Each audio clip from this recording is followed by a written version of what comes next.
I wanted to come on here today and not do my usual video, not do my usual kind of shtick. I haven't done a whole lot of wrestling content on this channel, but I have when something has moved me. And something happened tonight that has moved me in about as big a way as you can. Because Jamin Pugh, who we know as Jay Briscoe, died today, 38 years old, in a car accident in Delaware. From what I can gather, because I have some friends who I used to go to the Ring of Honor shows with in Chicago who are still very much in touch with the Briscoe family, and from what I could tell, Jay got sideswiped. Um, we don't know too many details. I don't think I want to know too many details, but it was around 5:30 on Tuesday when we realized that Jay was no longer with us. Now, he's a wrestler. Big deal. Okay, wrestler died. Sad that somebody died at 38 years old, but why does this mean as much to me as it does? This hat that I wear, this Ring of Honor hat, this is what reignited my love for professional wrestling back in 2005. I've always been a wrestling fan as long as I can remember. But even during the Attitude Era, the hottest time in the wrestling business, that's when I was in college. I didn't go to live events. I think outside of WrestleMania 13, the infamous Stone Cold Steve Austin, Bret Hart submission match, that's what that show's best known for. I didn't go to another show for 7 years, 8 years. I didn't go to another show until 2005 when Ring of Honor came to Chicago, and I don't even know to this day why I went. I really don't know. I'd heard about it. I'd heard about these guys. I'd heard about Samoa Joe. I'd heard about CM Punk and these matches they were having. And then I saw Matt Hardy go on WWF television, WWE television, and said, I'll see you at Ring of Honor, Connecticut, when he was sort of like interrupting the show because he had been fired during his storyline with Edge, and he was wrestling a couple of shots for Ring of Honor at the time. But I knew about a couple of the guys. I knew Samoa Joe, I knew Christopher Daniels, and I knew AJ Styles, and I'd heard of Abyss.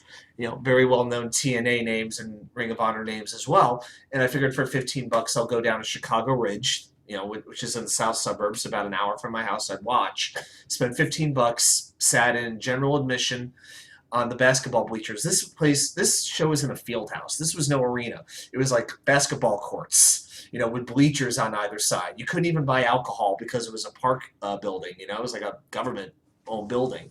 So there was no alcohol to be had, which in Chicago is not a great idea, right? And I watched those guys. Now, the Briscoes weren't on the show, but I watched guys wrestle, like Bryan Danielson versus Roderick Strong for 45 to 50 minutes for the world title. It was things like that that got me excited and happy to be a wrestling fan again.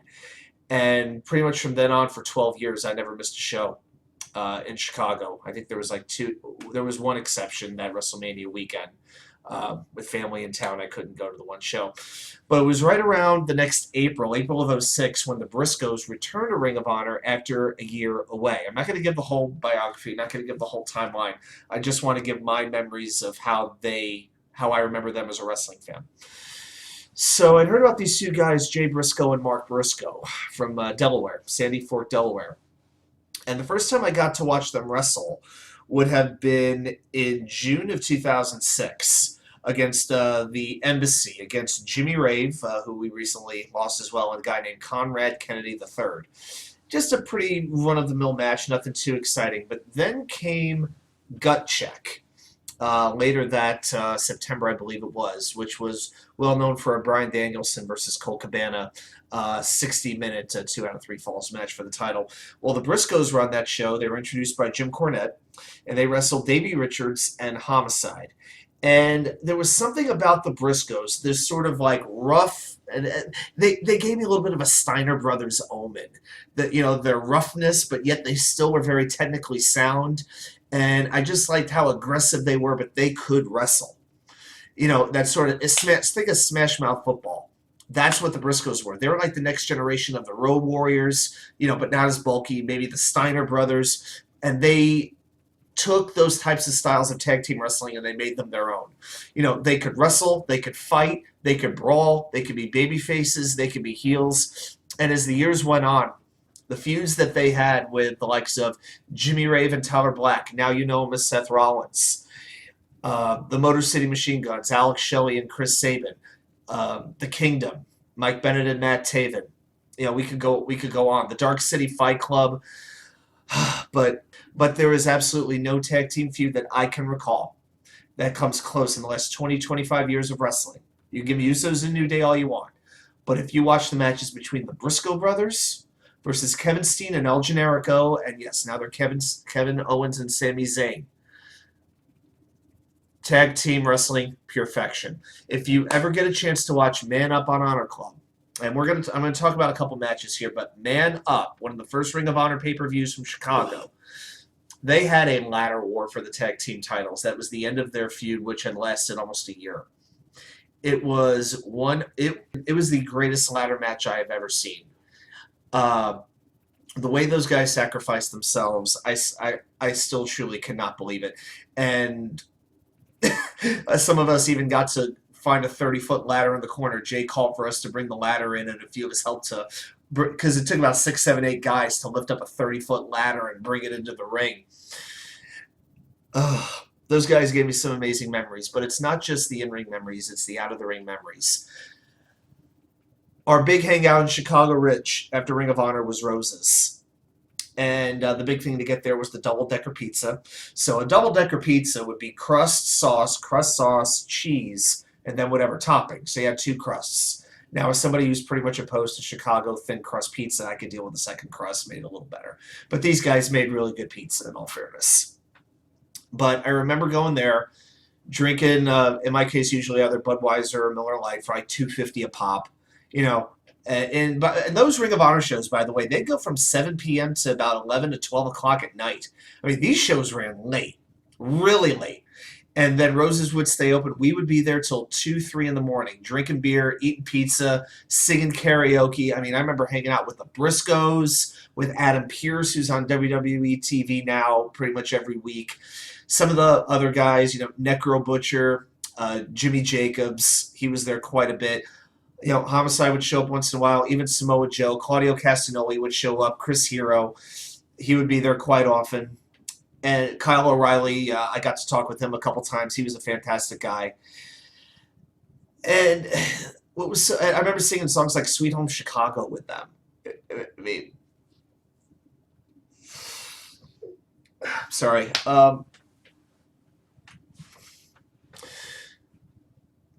They were fantastic. They entertained the hell out of me when they were wrestling, Mark and Jay did.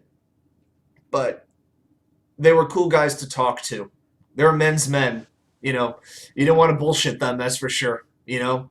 Talk to them like men. Be real, be serious, be respectful. That's simple. But they were fantastic, fantastic guys, and my heart breaks for their family right now. And it breaks for all my friends from Ring of Honor. You know, the people who work for the company and the fans, those of us who, some of these people I haven't seen in many years, I'll probably never see again. I talked to my friend Q, you might have seen on the show, we talked Jet Spears earlier. I talked to him for a few minutes because, you know, that's how I met him, was freaking through Ring of Honor. And then we went to every show together. Him, Matt, Jerome, all these guys. You know, we had our own little family for a while. Family didn't last forever, but that's okay. Not every friendship in your life is meant to last. Some people are just meant to be in your life for a season. And that's okay. That's okay.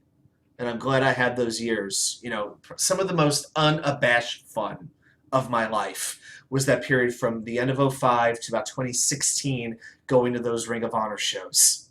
You know, when Ring of Honor would come to Chicago Ridge 4 times a year.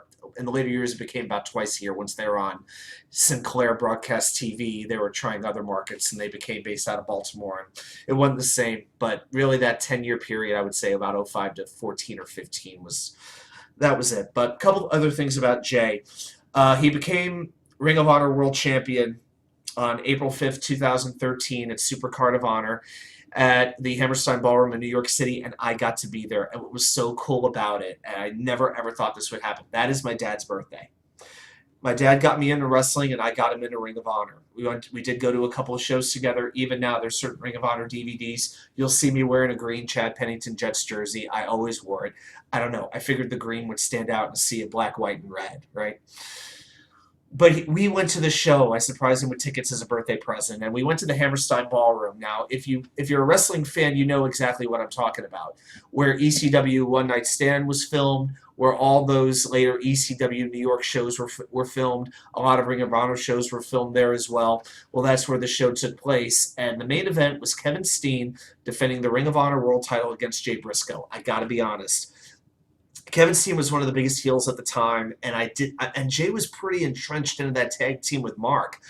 You know, I knew in advance that Jay was going to be the challenger, but I never expected him to win. Never, ever expected him to win. And the clips are out there on the internet. When Jay hits the Jay Driller, which was like a double underhook pile driver. So instead of a pile driver, his arms weren't wrapped around the opponent's waist. They were like a double underhook. So it was like a, you know, like a butterfly. He would lift them up and drop them on their head in a pile driver motion. It was the Jay Driller. It took 2 Jay Drillers to beat Kevin Steen that night. And when he did, the shock, the jubilation, because Ring of Honor had their world title back from Kevin Steen, who was basically holding the company hostage with his faction, Scum it was at the time. You watch Nigel McGuinness, who was broadcasting, literally jump out of his chair like 10 feet in the air, like he's freaking, I don't know, Carl Lewis or somebody. Kevin Kelly broadcasting, he's jumping up, and Nigel's doing laps around the ring. And I literally had this look. It was like that screaming, but no sound comes out of your mouth because you never thought this was going to happen. You know, watching him wrestle for 7 years and see him hit the culmination of the company, becoming the world champion in New York City. You know, and of course, the song that they would play them to the ring was Give Me Back My Bullets by Leonard Skinner. By then, they couldn't use it anymore because of TV rights and all that crap. Well, we close out the show singing, you know, life is so strange when it's changing, yes it is. And we just sang that song all night. What a fantastic party that night was, and that's about all I can say. But Jay had to give up the title after 89 days due to an injury. He did regain the title from Michael Elgin in September of 2014. He held it for 286 days. He was only the second 2-time Ring of Honor World Champion, only behind Austin Aries. You know, he never went to WWE. He and Mark never went. Now, there have been rumors and reasons about why that was. The only thing I'm going to say is I give the man all the credit in the world for protecting his kids. He feels that he should be parenting his kids a certain way, and he wants to them to have the best education they could possibly have. Who are we to argue with that? So that's all I'm going to say about it, but that is why he never got the chance to wrestle in WWE. And it's a damn shame. But, you know, as I look back on this legacy of what is now the Briscoe Brothers tag team, and God bless Mark, I wonder if he'll still wrestle. I don't know.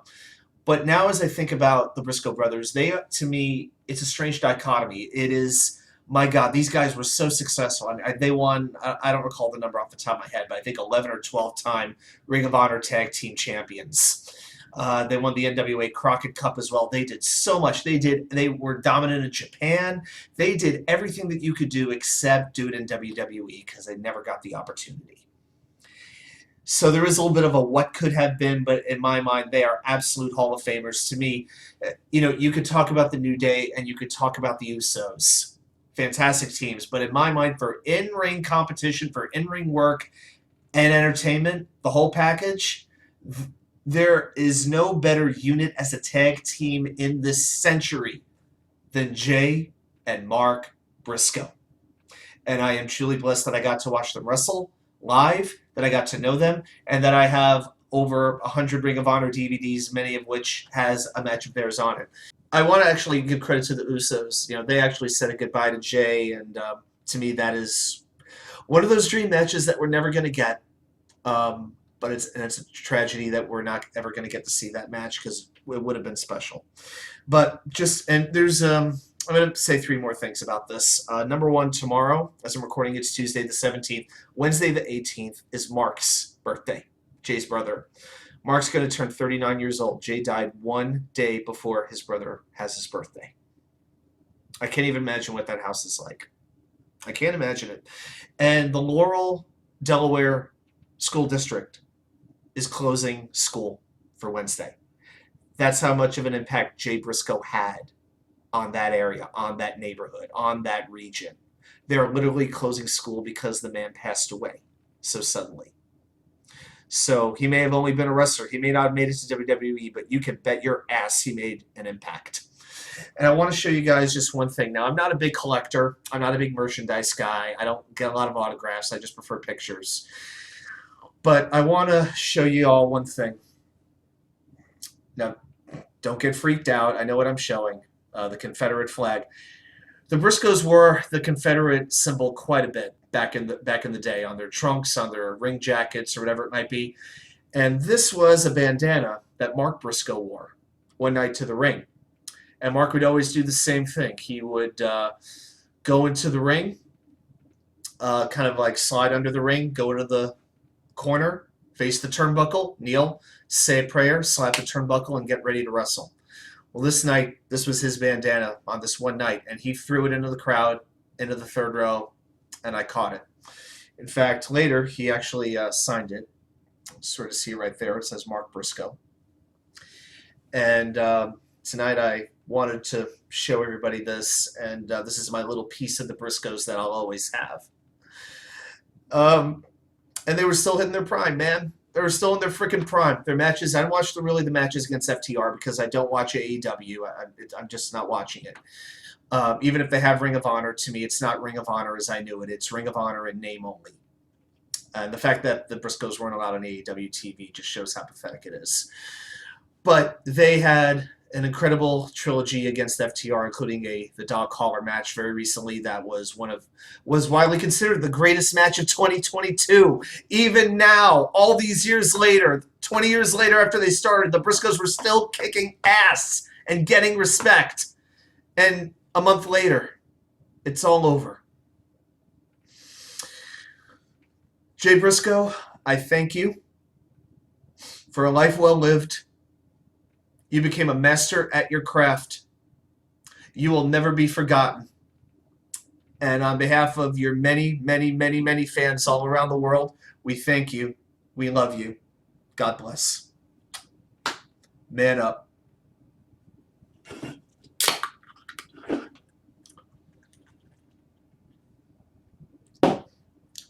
Man up is right.